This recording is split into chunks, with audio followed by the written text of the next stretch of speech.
ताज्या आणि सुपरफास्ट बातम्या पाहण्यासाठी स्वराज्य न्यूज मराठीला सबस्क्राईब करा आणि बेल बटन प्रेस करा।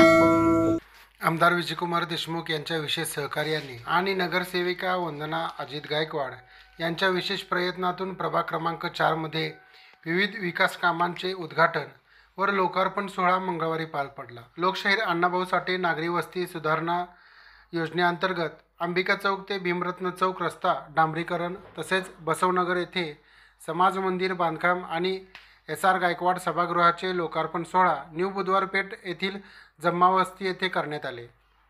या प्रसंगी माजी नगरसेवक किरण देशमुख, विनायक विटकर, संजय कोळी, अनंत जाधव, सचिन कुलकर्णी, नागेश येळमेली, राजाभाऊ काकडे, गोपाळ जवर, अरुण भालेराव, मधुकर दोड्यानूर, भीमराव होवाळ, दिलीप फडतरे, अश्विन गायकवाड, महेश गजदाने, सुधीर बिडबाग, सुरेश गायकवाड, श्रीकांत भंडारे, अमोल धेंडे, वनिता कांबळे आदी मान्यवर उपस्थित होते।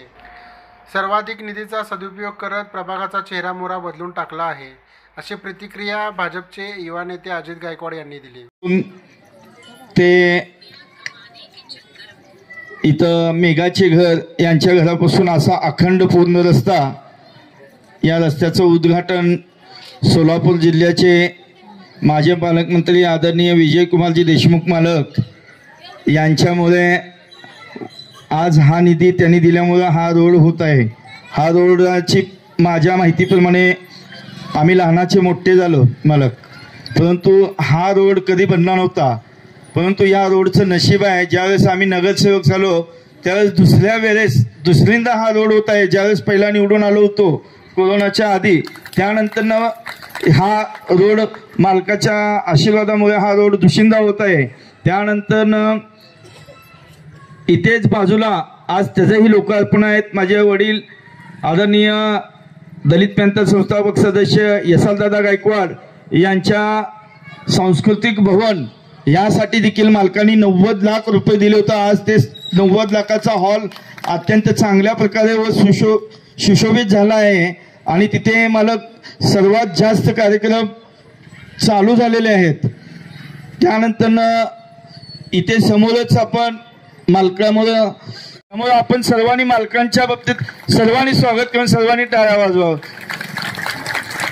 मी एवढं सांगतो, मालक प्रस्तावना करत असताना प्रभाग 4 असेल आणि आम्ही गायकवाड फॅमिली असेल, अजित गायकवाड असेल, इथं आमच्यासाठी आदरणीय विजयकुमार देशमुख मालक यांचा शब्द हा आमच्यासाठी अंतिम शब्द असेल। त्यांचा जो आदेश येईल त्याच पद्धतीने आम्ही काम करू। आणि मी प्रास्ताविकामध्ये एवढं सांगतो की पुढे 1-2 म्हणजे 15-20 महिन्यावर निवडणूक आहेत। जे मालक सांगतील तेच ह्या प्रभाग 4 मध्ये होईल, एवढं तुम्हाला शब्द देतो व मी माझी प्रस्तावना प्रभाग क्रमांक 4चा सर्वांगीण विकास करण्यासाठी भाजपचे आमदार विजयकुमार देशमुख यांचे मोठे योगदान आहे, असं म्हणत माजी नगरसेवक किरण देशमुख यांनी पुढील काळात देखील भाजपच्या उमेदवारासोबत खंबीरपणे साथ देण्याचे आवाहन केले। जेव्हा 2017 मध्ये मालकांनी आपल्या समोर मतदान मागायला आले होते, त्यावेळेस एक विश्वास मालकांनी आपल्याला दिलं होतं की या प्रभागाचं जे काही आत्ताचं अवस्था आहे आणि जे काही विकास कामामध्ये मागास राहिलेलं होतं त्याचा चेहरा मोहरा बदलल्याशिवाय राहणार नाही, या विश्वासाने आपल्याकडं मालकांनी मतदान मागितलं होतं।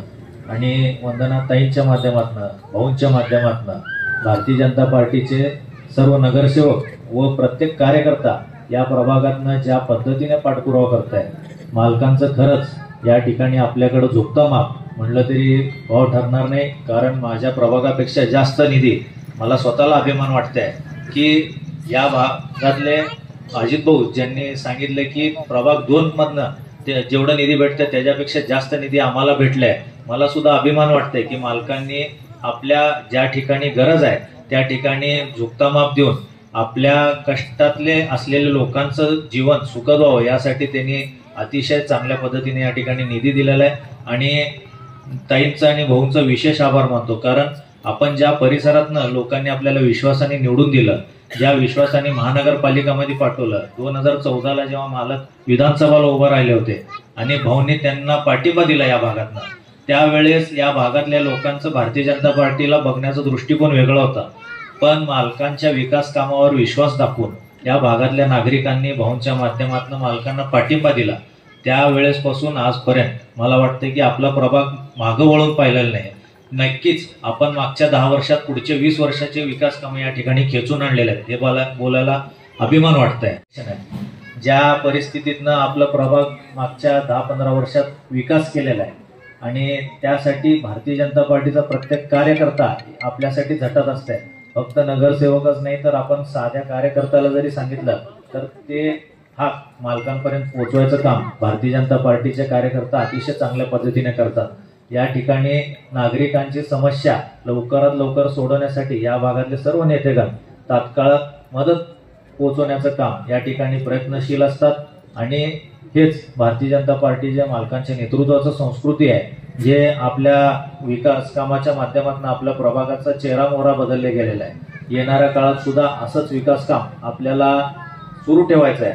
मालक पार्टी जे काही या ठिकाणी उमेदवार देतील यांच्या पाठीशी मला विश्वास आहे की आपण आशीर्वाद रूपी मतदान देणार आणि या भागातलं जे विकासाचं तुमचं रेल्वे इंजिन आहे त्याचं गती असंच वाढत राहील असं मला विश्वास आहे. आणि मालकांच्या वतीने या ठिकाणी आपला सर्वांचा आभार मानतो. ज्या विश्वासाने विधानसभेला आपण पाठीशी राहताल त्याच विश्वासाने येणाऱ्या महानगरपालिकांना आपला आशीर्वाद देताल. एवढंच बोलून माझे 2 शब्द संपवतो. जय हिंद. नमो तस्स भगवतो अर्हतो शरणं गच्छामि धम्मं शरणं गच्छामि द्वितीयं. यांच्या माध्यमातून तो आज पूर्ण झाला याचा मनस्वी खूप खूप आनंद होतोय आणि तुमच्या समोर बोलण्याची संधी पण या कामामुळेच मला मिळते. याबद्दल मी आदरणीय माजी पालकमंत्री आणि विद्यमान आमदार माननीय विजयकुमार देशमुख मालक यांचे भाऊंनी सांगितले की थँक्यू, पण इतकं आभार मानावं तेवढं कमी आहे. कारण एकतर आपला हा स्लम एरिया झोपडपट्टीच म्हटलं तर चालेल. जरी आपले 14 प्लॉट असलं तरी झोपडपट्टी म्हणूनच न्यू बुधवारपेठला पाहत होते. आणि मी ज्यावेळेस नगरसेवक झाले तेव्हाच म्हटलं होतं की सगळ्यात जास्त बखाल वस्ती असेल तर आपली असेल. आणि तेव्हाच भाऊ म्हटले होते की आपल्याला फक्त आणि फक्त प्रभाग सुधारायचा आहे आणि प्रभागामध्ये 4 जण आहे आपण, अ ब क ड. त्यामुळे फक्त आपलाच विचार न करता आपण 4ही जणांचा विचार करायचा. आणि ज्यावेळेस आम्ही मतदान मागायला गेलो, तुम्ही म्हणा हे काय स्टेज